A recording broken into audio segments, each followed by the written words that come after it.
that Celso de Los Angeles had been involved in rural banks before. He was connected with 3 banks: Thrift Savings and Loan Association, Federated Thrift Bank, and Rural Bank of Calumpit, that the central bank ordered closed in 1984. Now, Celso de Los Angeles ended up facing 28 cases of estafa, none of which prospered in the courts. But he did end up blacklisted by the central bank. In 1999, De Los Angeles re-entered the banking industry by buying a controlling share in the Rural Bank of Parañaque. But it wasn't until 2002 that he formally asked the Banco Central to take him off its blacklist.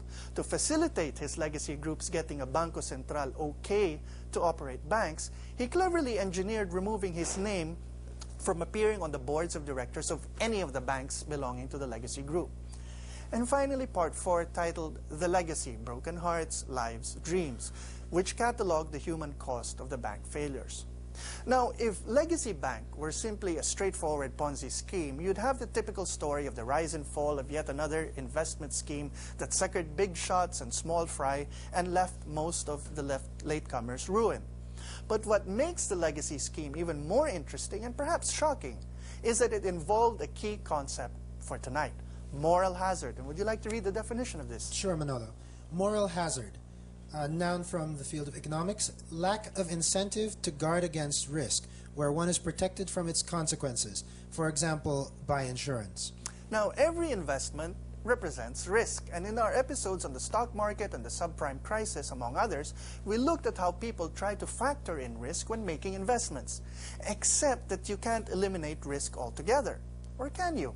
It's alleged that Legacy tried to make investments, for insiders at least, risk-free by using deposit insurance as a government guarantee to cover any private sector risk depositors might face. Here is how Congressman Raul Daza says it was supposed to work.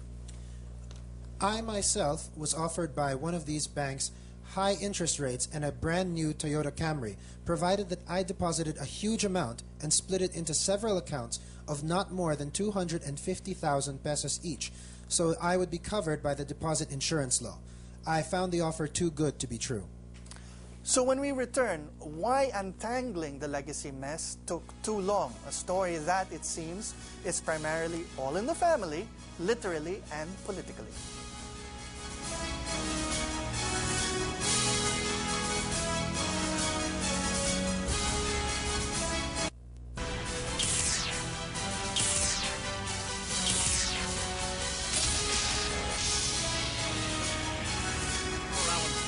Not shy about flaunting his wealth.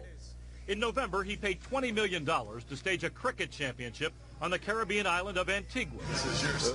Publicly with the prize money. Half of the Stanford Financial Group. Just 3 months before, he hobnobbed with top Democrats in Denver as the lead sponsor of the National Democratic Institute Conference. I'd like to thank the Stanford Financial Group. Since 2000, Stanford has funneled $1.7 million to politicians, $4,600 last year to President Obama's campaign. Y'all move back. But today, federal agents raided Stanford's offices in Memphis and Houston and froze the assets of 3 of his companies, accusing Stanford and 2 others of massive ongoing fraud, of selling customized certificates of deposit, promising interest rates that are improbable, if not impossible. Officials say Stanford lost some of his clients' money in the Bernie Madoff Ponzi scheme, and overall may have bilked up to $8 billion from investors like Brett Zigoni. My mom just passed away a few months ago. All of the money from her estate is here. My brother and I was executor of the estate. I have money from my sister and brother in here, and that's why I'm here. Stanford's financial empire has a global reach with offices in Montreal, Zurich, and Antigua, with 50,000 clients in 131 countries. And his sponsorship of high-profile golf tournaments and golfers has spread his brand.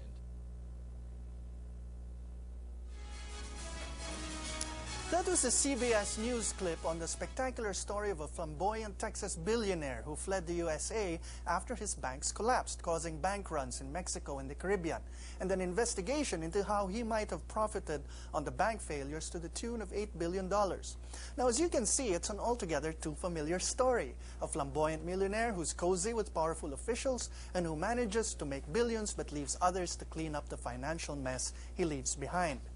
By way of Neil Ferguson's book, we come to this startling phrase. Would you like to read it? Sure. The best way to rob a bank is to own one. Now, Ferguson tells us that this was also the title of William K. Black's 1998 college thesis at the University of California, Irvine, and also the title of Black's 2005 book. It's a real phrase. On June 13, 1987, William Crawford, the California Savings and Loan Commissioner, testified before the U.S. Congress on the growing savings and loan crisis of the 1980s. And would you like to read what he said? He said that we build thick walls. We have cameras, we have time clocks on the vaults, we have dual control. All these controls were to protect against somebody stealing the cash. Well, you can steal far more money and take it out the back door. The best way to rob a bank is to own one. The question everyone's asking is, how could Legacy have gone boom and bust without officialdom noticing and preventing it in time?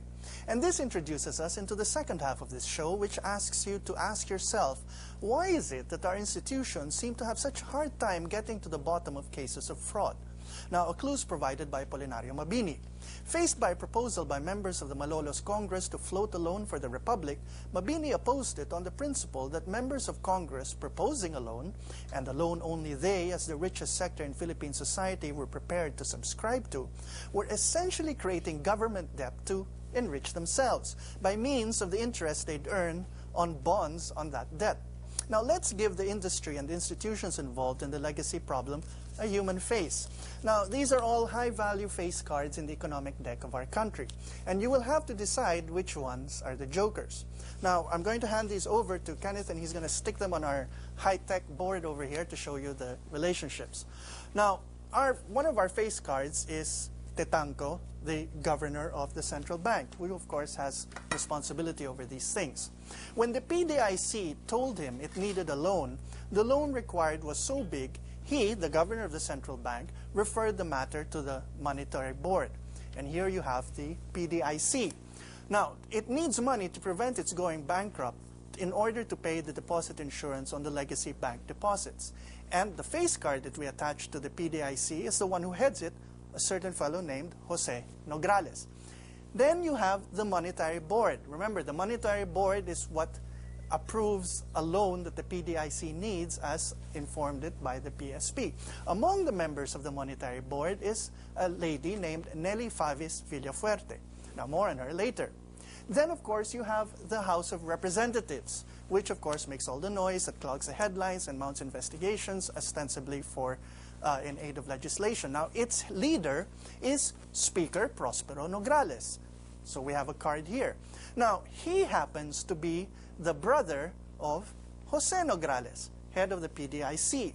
And among the other members of the House of Representatives, which made a lot of noise investigating legacy, in which its own speaker, Prospero Nograles, was an investor and who then possibly convinced his fellow congressmen to invest in legacy too, is a Bicolano congressman named Luis Villafuerte, who happens to be Nelly Favis Villafuerte's husband.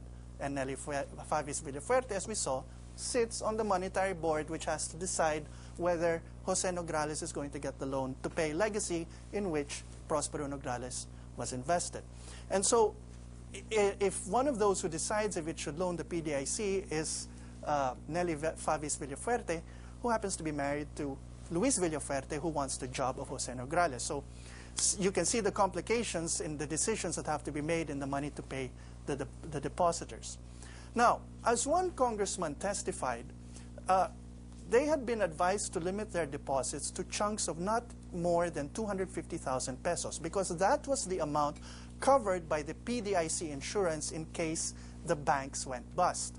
And here, last but not least, you have Celso de Los Angeles, the object of interest of all of these institutions.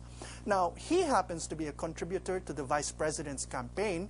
He also happens to be a business partner of the Speaker, and he is mayor of Albay, affiliated with the administration and its ruling coalition, which includes Speaker Nograles and Congressman Villafuerte. Now, in case anyone forgets, when did the Bangko Sentral and the PDIC start getting nervous about the way Legacy was doing its business? 2006. When did the BSP conclude the legacy banks were bankrupt and so would mean that the PDIC would have to bail out the depositors? 2007. At this point, the Bangko Sentral tried to place some of these banks under receivership, but the rural bank